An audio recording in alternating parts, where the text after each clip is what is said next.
Gubernur-gubernur di Indonesia banyak yang ketakutan ketika Purbaya selaku Menteri Keuangan memotong transfer ke daerah. Apa yang terjadi teman-teman? Jangan sampai terjadi seperti di Pati yang dilakukan oleh bupati-bupati sehingga menyebabkan rakyat bergejolak dan demo besar-besaran karena bupatinya kurang bijaksana sehingga pajak-pajak terus yang dilakukan. Teman-teman, dalam video kali ini kita akan membahas apa yang dilakukan oleh Menteri Keuangan Purbaya dan apa yang bisa dilakukan oleh gubernur untuk mengatasi masalah keuangan. Teman-teman, jangan lupa kalian subscribe video ini. Oke, kita mulai dengan Bismillahirrahmanirrahim. Assalamualaikum warahmatullahi wabarakatuh. Alhamdulillah.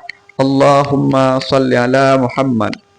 Teman-teman, tidak lupa kita memuji kepada Sang Pencipta alam semesta yaitu Allah Subhanahu wa taala dan kita selalu berselawat kepada Nabi besar Muhammad sallallahu alaihi wasallam. Teman-teman sekalian, seperti kita ketahui, baru-baru ini Menteri Purbaya didatangi atau diprotes oleh begitu banyak gubernur-gubernur. Yang menjadi pusat perhatian ada beberapa gubernur.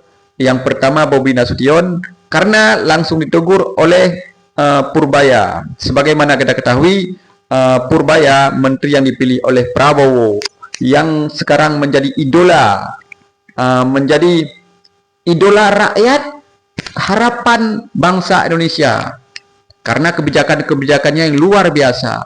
Dan Pak Bobi Nasution, Dik Bobi Nasution itu merupakan menantunya Jokowi. Jadi antara Prabowo dan Jokowi ini lagi perang dingin, perang petingginya. Purbaya langsung menegur Bobi Nasution tentang inflasi yang terjadi di Sumatera Utara khususnya, yang luar biasa teman-teman. Ya, sebagaimana kita ketahui, Bobi Nasution baru-baru ini juga bermasalah dengan Aceh karena masalah plat BK yang dulu 4 pulau. Teman-teman, Pak Prabowo tidak salah memilih. Yang kita sayangkan, jika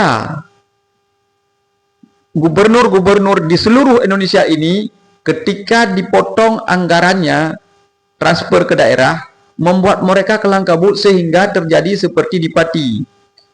Apa yang dilakukan di Pati? Pajak dinaikkan, pajak bumi bangunan, pokoknya luar biasa lah, sehingga terjadi demonstrasi yang luar biasa. Itu yang sangat-sangat kita takutkan. Di seluruh Indonesia terjadi inflasi lagi sehingga Indonesia bergejolak. Teman-teman, kita sering mendengar, kita juga belajar dari pakar-pakar, profesor-profesor bahwa cara menanggulangi satu daerah ketika anggarannya berkurang, jangan pembangunan yang terus-terus digenjot, tapi utamakan pelayanan di bidang kehakiman, di bidang keadilan, di bidang pendidikan, juga pemberdayaan. Berdayakan masyarakat, misalnya dengan membentuk pelatihan, membuka lowongan kerja, membuat investor datang ke daerah.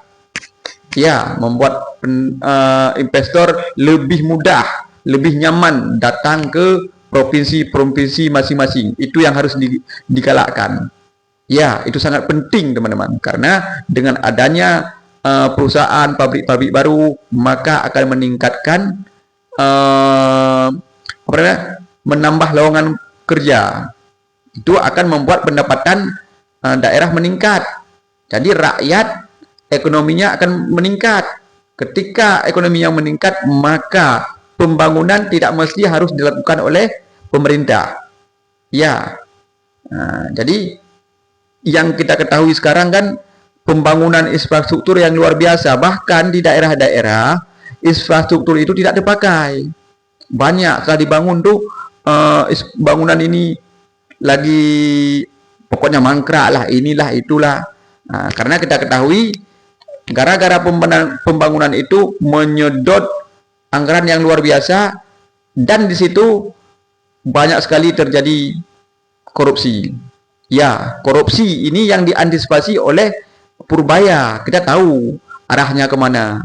Dan banyak juga bank-bank daerah yang memarkirkan uangnya di bank. Sehingga pemerintah kalang kabut. Sebenarnya ekonomi rakyat dulu ditingkatkan. Jika ekonomi sudah bangkit, pembangunan itu mudah.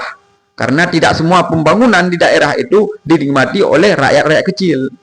Jadi kepada gubernur-gubernur di seluruh Indonesia, tingkatkan ekonomi, jangan terus meningkatkan infrastruktur bangunan yang tidak diperlukan, kecuali hal-hal yang bangunan-bangunan yang memang harus segera dilakukan.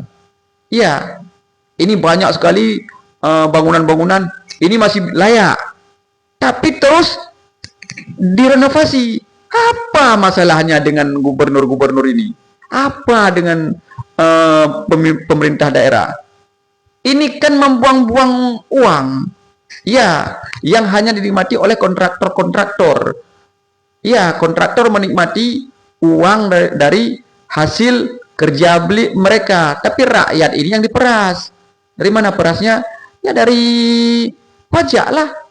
Dipahamilah di situ. Ini dianjurkan kepada gubernur-gubernur dan rakyat yang menonton video ini untuk men-share supaya gubernur paham.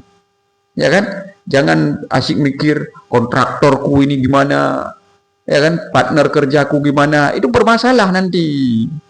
Ya, rakyat dulu dipikirkan ekonomi, lowongan pekerjaan dengan meningkatkan pabrik-pabrik di daerah-daerah itu yang lebih bijaksana. Jadi Pak Purbaya sekarang sangat diharapkan bisa mengatasi korupsi-korupsi di semua lini. Yang kita ketahui, Dirjen Pajak sudah memecat pegawai-pegawai yang bermasalah. Apa ya yang disalahkan lagi dari Purbaya? Ini yang kita koreksi adalah gubernur-gubernur. Semoga mereka lebih bijak untuk meningkatkan ekonomi, bukan meningkatkan pembangunan. Ingat, bukan meningkatkan pembangunan. Kepentingan rakyat lebih utama daripada kepentingan pejabat. Itu teman-teman. Jadi sekian untuk video kali ini. Kita akan lanjut video ke depan. Jangan lupa subscribe teman-teman. Oke. Assalamualaikum warahmatullahi wabarakatuh.